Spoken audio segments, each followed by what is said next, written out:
Well, good morning, everybody.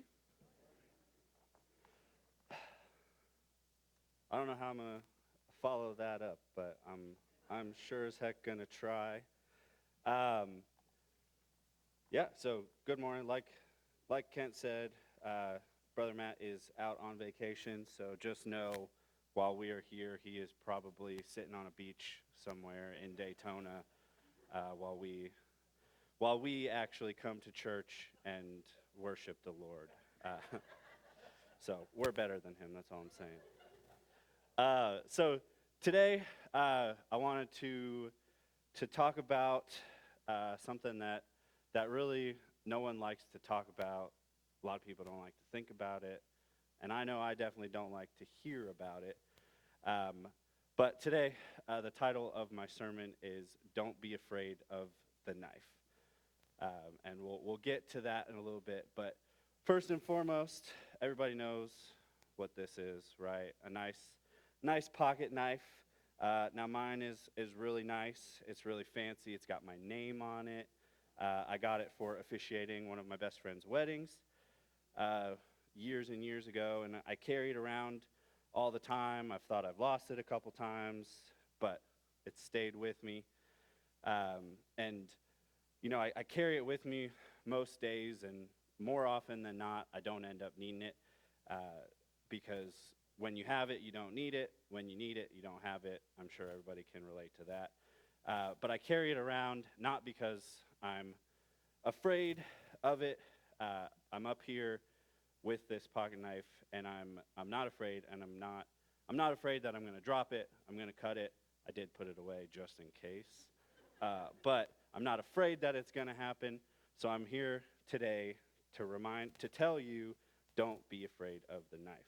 So we're going to start in James chapter 1, verses 2 through 15, which is on page 777. Kind of the classic verses about trials and going through all the hard stuff that we really have to go through.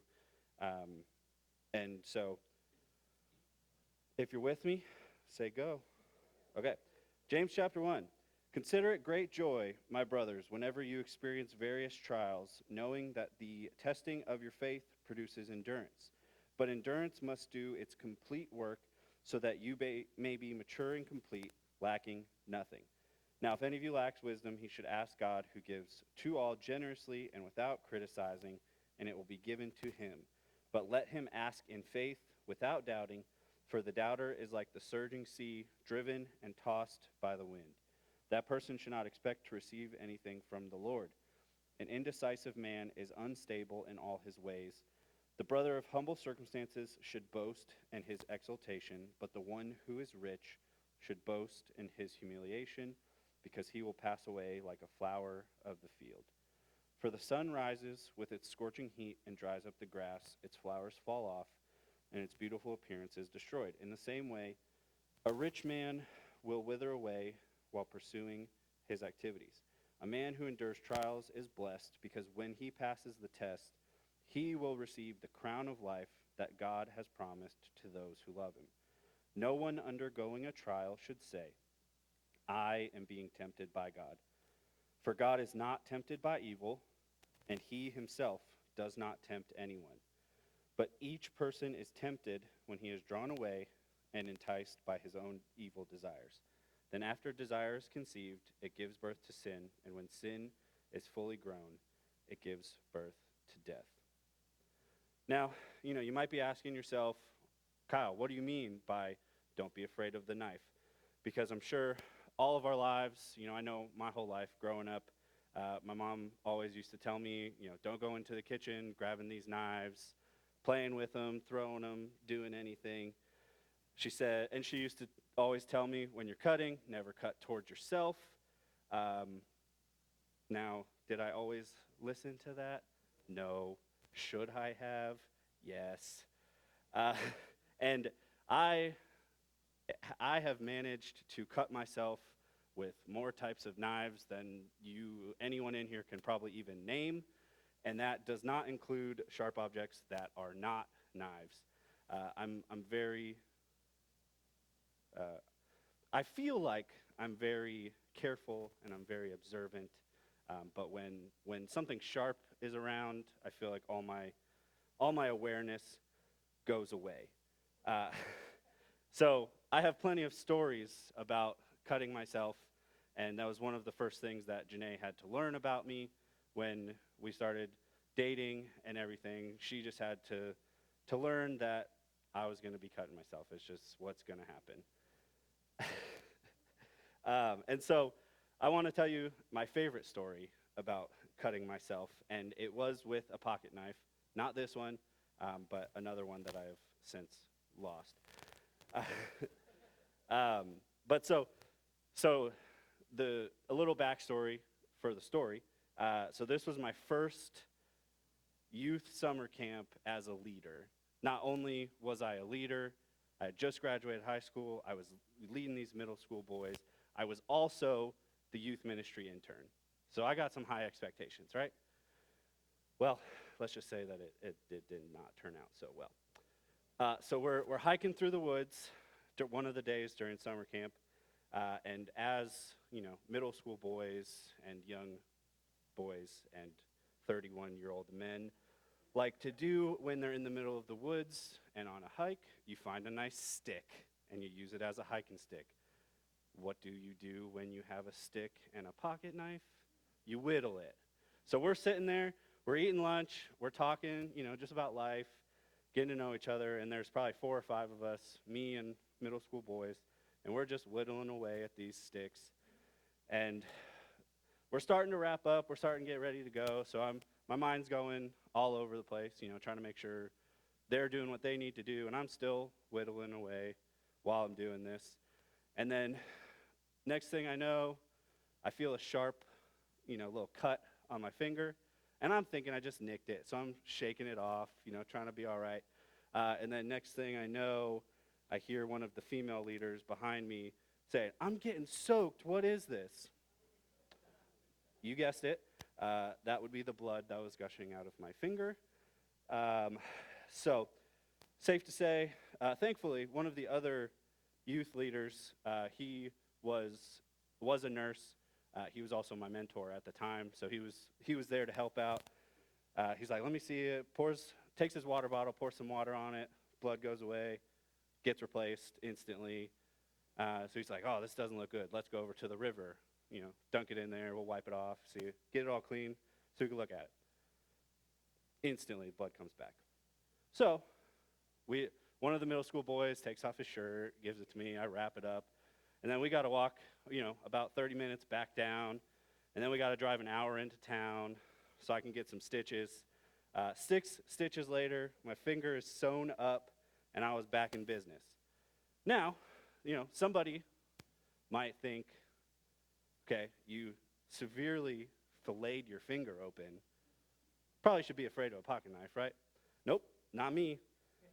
Now, should it have? Probably.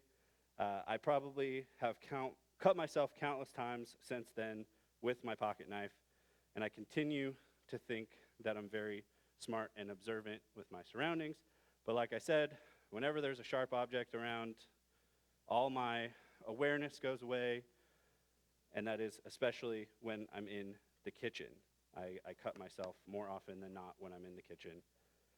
But yet I'm still in there chopping and cutting away because I'm what the kids these days would call a big back, and I'm not just because I'm big, but it's because I love to eat. You don't get to be my size without liking to eat. But not only do I like to eat, I also love to cook. And there's a lot of different reasons for that, with the first off being because I like to eat. Second, cooking holds a special place in my life, and I'm going to get a little deep right here for a second. But ever since I was a little boy, I always enjoyed spending time in the kitchen with my mom and my dad. And then when I was in middle school, I took home economics and started to learn, my way around the kitchen a little bit more. Back in those days, I didn't really have many friends. I learned very quickly that being the chubby kid with glasses not really the best when you're in middle school. So they weren't, the middle school kids weren't the nicest to me, but one of the places that I found myself was in the kitchen. So when I wasn't on the baseball field, I wasn't watching sports, or I wasn't with the couple of friends that I had, I was parked in front of the TV watching the Food Network. I learned so many things from these celebrity chefs when I'm constantly watching them and seeing the meals that they were putting together, and just picking up on a couple things here and there. One thing that I learned and I heard countless times throughout my experiences with the Food Network was that cilantro is a special ingredient. And you know what? If you think it tastes like soap, you're wrong. And I feel bad for you, because it is one of the greatest things in the world, and if you don't appreciate it, you can repent later at the altar. Kidding. So one day back in Zambia, when I was there being a missionary, I was planning on making some homemade salsa, because in Zambia, salsa's not, you can't find it. And if you find it, it's not going to be the same, and you're going to not want to eat it anyways. And that's, pretty much all the good food that we have here, you can't find there, so you got to learn how to make it yourself. So thankfully, though, we did have a farm just outside of town that was run by some other missionaries as well. So they brought in some things that we liked, and we could order from them. And cilantro was one of those things. So I ordered from them, and I'm planning to make this beautiful salsa. It's going to be awesome. But like I said, I had to order it from a farm, had to wait a couple days for it to come. It's not like here where you can go to the store, you can pick out the one that looks the prettiest, grab it, put it in your cart, go home, you're in business. But long story short, when the cilantro arrived from the farm, I took it out of the bag, I took a big whiff of it, I was expecting it to smell good, just like I had known cilantro to smell. But it didn't smell like anything, and I was so confused. Because to me, cilantro is one of the best smells in the kitchen, and I couldn't figure out why this bundle did not smell. When you're cooking with cilantro, it's going to smell, and it's going to smell good. So the foodie in me went and looked it up. The crazy thing is that you cannot smell cilantro until it gets cut or broken up or anything like that. It has to go through an act called cell disruption. Cell disruption, the Google definition at least, is it's the act of cutting, rupturing the plant cells, releasing volatile compounds, called a word that I can't pronounce, and that process is responsible for the distinct aroma. And so the interesting thing is that when you crush cilantro, the cells break down, and that's what makes the smell more noticeable. And we have trials that we go through. So one day when I'm cutting cilantro, actually, the Lord started speaking and moving in my head. And I'm going to tell you something that I bet you didn't expect to hear when you're on your way in this morning, and that's we can learn a thing or two from cilantro. I want you to view yourself as a bundle of cilantro for a moment. I know it's a little bit of a strange thought, but the cutting of the cilantro is the trials that we go through in our life. And so when you look at your trials cause you to become closer to God. And point number 1 on your bulletin is that while cilantro must go through a process of cell disruption, God gives us trials, and those give us a process of sin disruption. When we go through our trials bring us closer to God. And when we get closer to God, we want to stop sinning, right? And so whenever we stop sinning, we get closer to God. Our trials can be seen as sin disruption. So the reason why I said don't be afraid of the knife is because sometimes we've got to go through stuff ourselves. A sprig of cilantro looks pretty but lacks aroma until it's chopped. And that actually brings me to point number 2, and that's our trials cause us to develop endurance and maturity in our faith. In verses 2 through 4 in James, God is saying to us that when the enemy comes, when we go through these trials, he's got us. He has given us the tools that we need, and if we allow it to happen, we'll come out stronger on the other side. And as you see, just as cilantro must be cut or activated to release its flavor, our lives often require challenges for us to reach our full potential in God's plan. To reach the full potential that the Lord has for us, sometimes, more often than not, we got to go through some stuff. And I know that sucks. And we might not like that, and maybe I'm offending you a little bit, but you can't control that. You're going to go through it regardless, so you have to pick and choose how you're going to go through it. So, point number 3 is embrace. We need to learn how to embrace difficulty over comfort.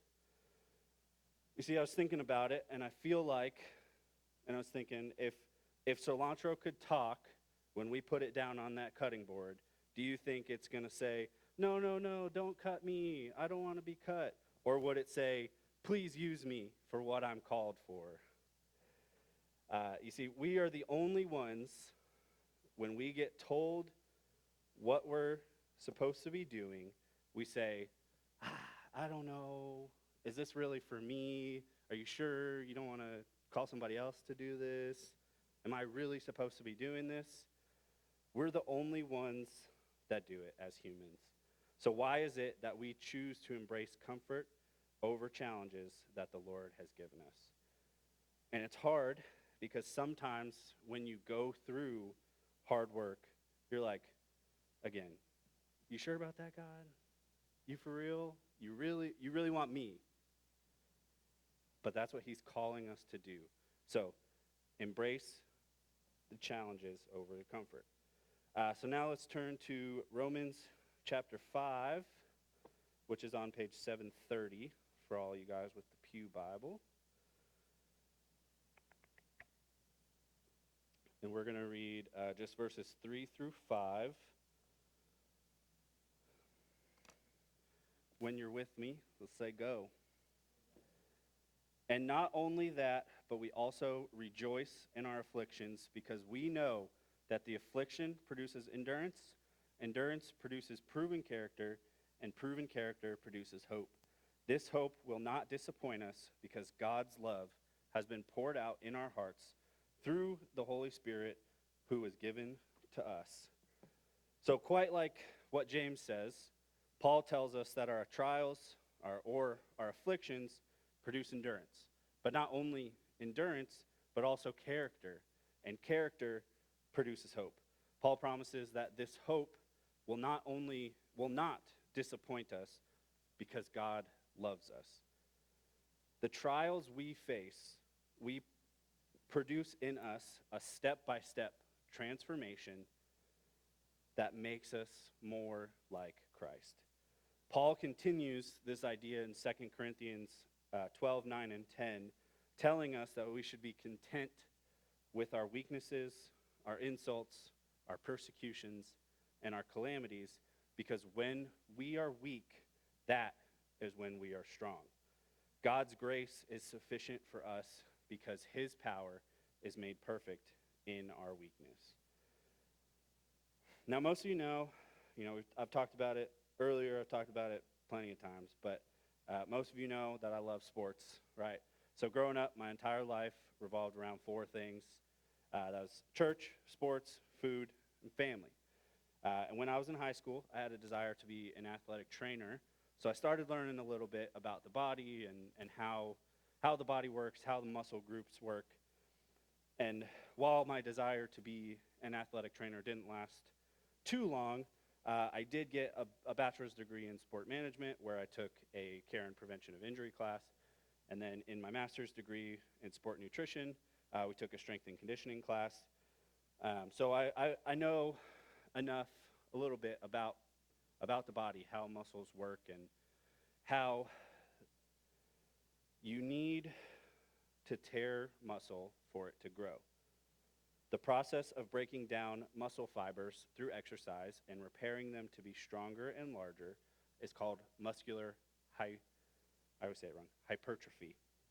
This cycle involves producing small little micro tears in your muscle fibers through resistance training, which is the damage, followed by protein synthesis, which is the repair, resulting in increased muscle size and strength. Muscular hypertrophy occurs through mechanical tension, muscle damage, and metabolic stress.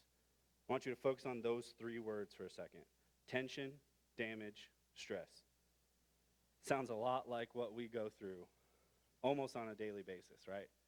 Something really hits us the wrong way, tenses us up a little bit. Then we start to get stressed about it.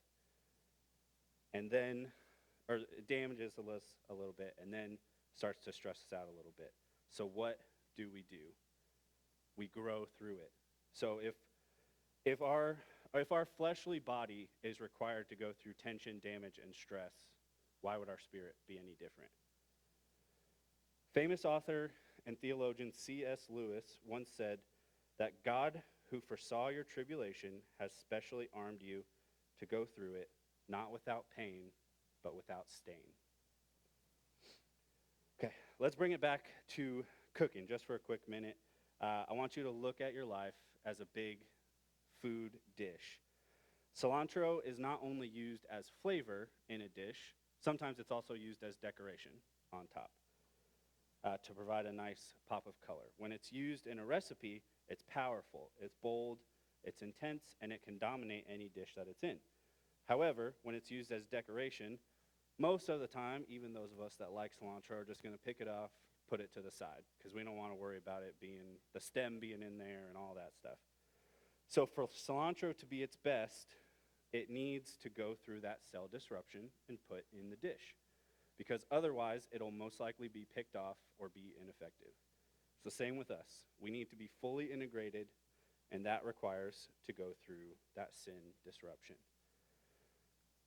So James continues in verse 12, telling us that when we endure our trials, we will receive the crown of life that God has promised to those who love him.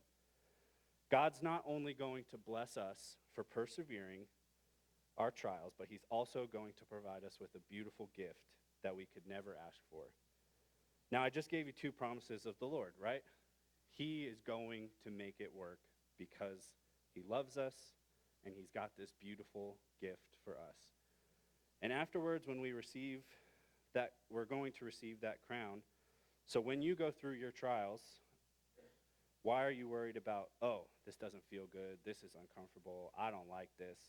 You know what God's giving you. You've heard it. You're going to hear it over and over and over. You know what his promises are, so why are you worried? And that brings me to point number 4. God uses our struggles to fulfill his purpose. And I want everybody to say it with me, his purpose. Thank you. Not yours, not your mama's, not your daddy's, not your brothers, not your sisters, not your aunties, not your uncles.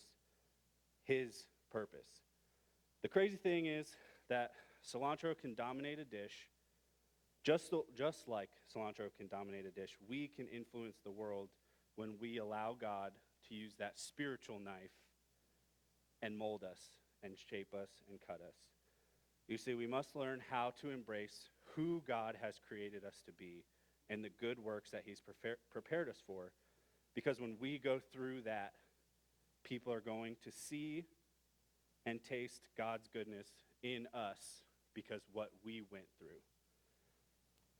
And if you're not fully bought in yet, I want to remind you of a handful of folks from the Bible who are quite famous and known for being some of the most faithful servants of God in history, but went through some pretty hard stuff.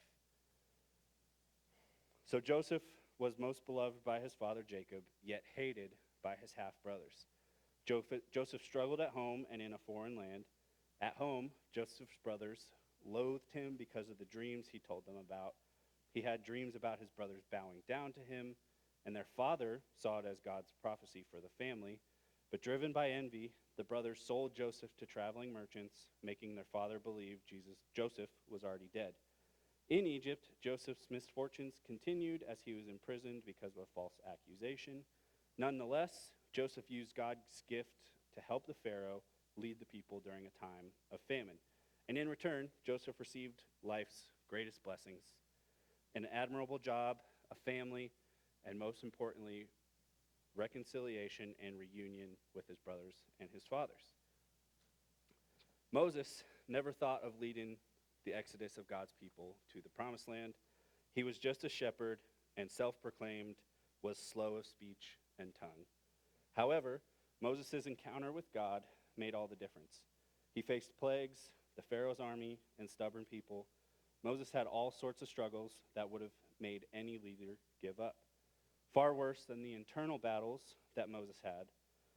After all they had endured since leaving Egypt, Moses doubted whether God would save his people.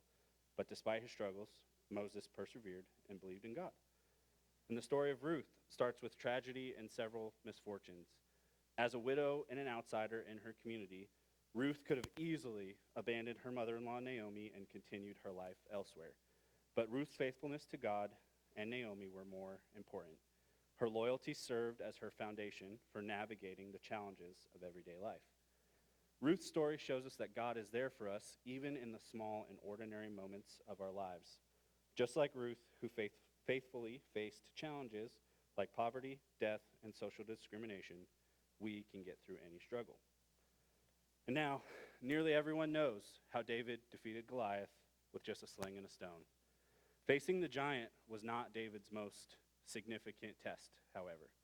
When he was young and was to be appointed as king of Israel, David spent time evading Saul's attempts to kill him. Despite David's remarkable leadership, his reign was stained when he committed adultery. The consequences were severe. He had to endure the death of his first child. Beyond David's wrongdoings, we see a Bible character who truly repented and has had his words about God etched in history forever because of his faith in God despite his struggles. Now, Jeremiah is known as the weeping prophet for several reasons. He wept over idolatry and false prophets. He prophesied about the downfall of many kingdoms, only to be persecuted further. Nonetheless, Jeremiah continued to preach and prophesy in the Lord's name. His story exemplifies what it means to praise God in hard times. The story of Job is one that many people use to try and answer the question, why do bad things happen to good people?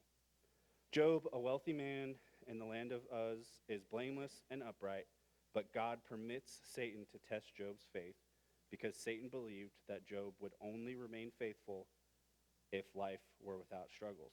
In just one day, Job received reports of the loss of his children and all his other properties. He had terrible skin sores, and his wife insisted that Job denounce God. While Job's discourse contemplated the absence of God's answers, he still managed to exclaim praises to God. Peter was the leader of the 12 apostles, but his struggles as a follower of Christ are well documented in the Bible. When walking on water towards Jesus, he lost faith and he sank. When asked if he was one of Jesus' closest followers, he denied knowing Jesus 3 times.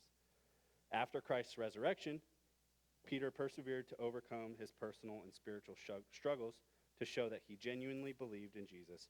Every, "Yes, Lord, you know that I love you," that Peter responded to Jesus' questions was a leap of faith for Peter, despite all his imperfections. And known as the greatest missionary, Paul serves as another inspiring Bible character who persevered through struggle, yet continued to praise God.